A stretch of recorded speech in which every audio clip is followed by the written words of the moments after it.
Hello, everybody, and welcome to the discussion on employment in the forestry sector. So today I want to talk to you about why it is important to understand employment opportunities in the forestry sector. Well, as we all know, forests are more than just a bunch of trees. We know that forests provide many different ecosystem services, but also globally, many people depend on forests with their livelihoods. Approximately even over 800 million people live in the vicinity of forests, and they support themselves with forest products such as wood, charcoal, but also bushmeat, fruits, and all other kinds of values coming out of the forest. In some regions, especially in developing countries, forests are the most important source of income, and they contribute up to 80% of total household incomes. 2.5 million people cook and heat with firewood and charcoal, and that means that's the most important source for them to sterilize and to actually be able to feed themselves. According to studies done by the World Bank and FAO, over 54 million people are directly employed in the forestry sector, which includes informal jobs and also the production of non-wood forest products. Well, having said that, we also need to consider that the demand for wood and wood products is increasing globally with a growing global population. So everything we're talking about now, considering employment in the forests, is going to be more intense in the future.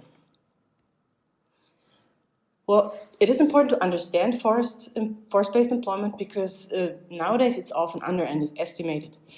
Well, for one, forest projects usually don't primarily target employment effects. They have other targets like biodiversity, conservation, or adaptation towards climate effects.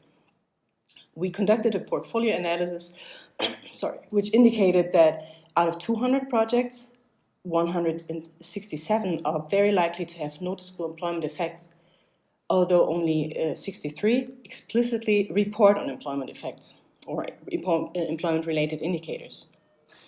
Also, what we notice is that many times indicators are taken into consideration about forest management and production and also tourism.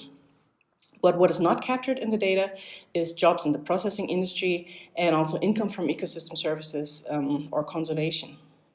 We need to know that data on forest-based employment has its specialties.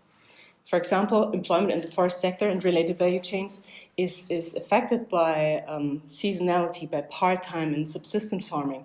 Also, the forest typical long production cycles provide some challenges towards estimating employment effects in the forest. An important issue are the impacts of formal and informal employment, which is believed to be vast and highly relevant in the forestry sector. However, we don't have enough data or sufficient data to actually make sound estimations about that. To emphasize the importance of the informal work in the forest, I provided you the chart you can see to the right, where we have some information on informal employment in the area of Asia Pacific, which is the very left part. And we see that the green column, which is the current employment in forestry, including informal to a certain part, is very close to the employment potential in the forestry sector that we calculated based on available data. We see in the two other parts, regions we were looking into, the Latin America and Sub-Saharan Africa area, where we have no information about informal employment, the numbers on current employment in forestry sectors is much below the employment potential in forestry that we calculated or estimated upon. We need to consider and understand that forest potentials are task specific, so they rely on the project, and they vary according to the region the projects are taking place. We found that the project target groups, by definition, in your projects or in the portfolios, could potentially cover a high share of forest-based employment. However, we do not know the number of actual beneficiaries. That can only be assumed. For example, based on monitoring and evaluation numbers, but we still need sound methodologies and especially agree on cause-effect assumptions to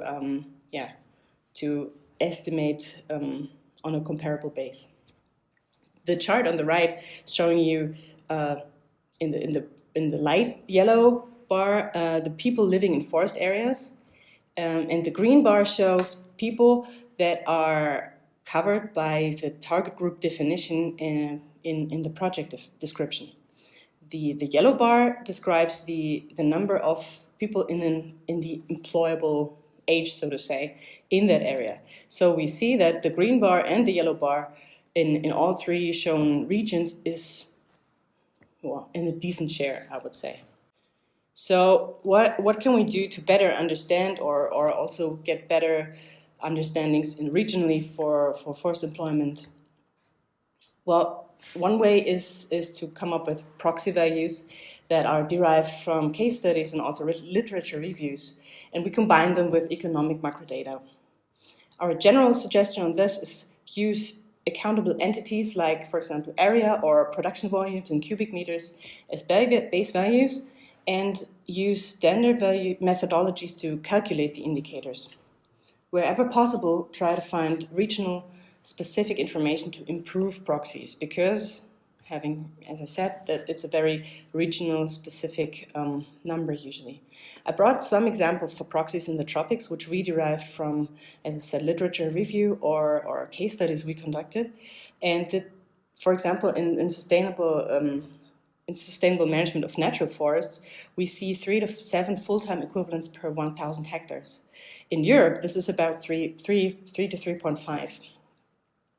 In the case of forest plantations, and that's also important to see, is that we think about full-time equivalents from 20 to 70 per 1,000 hectares. So that is a little more employment intensive.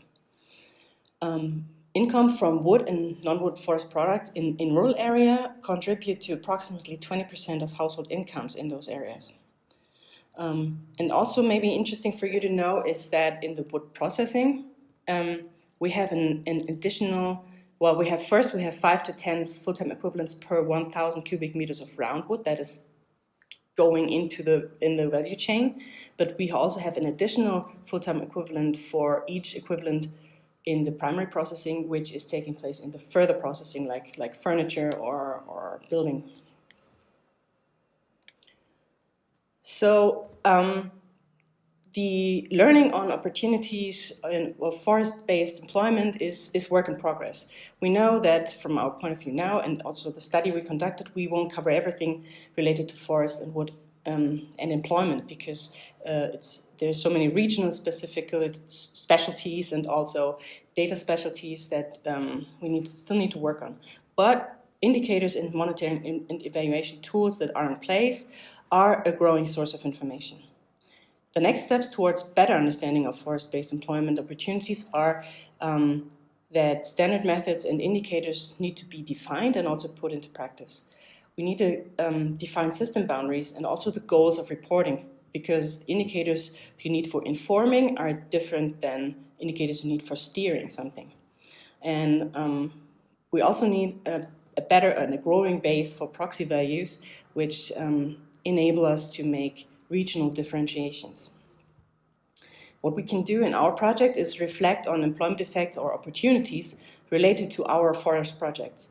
Maybe we already have employment relevant tasks going on, but we don't consider them in our monitoring and indicator reporting. So that's it for now, and I'm happy to discuss opportunities for employment in the forest sector.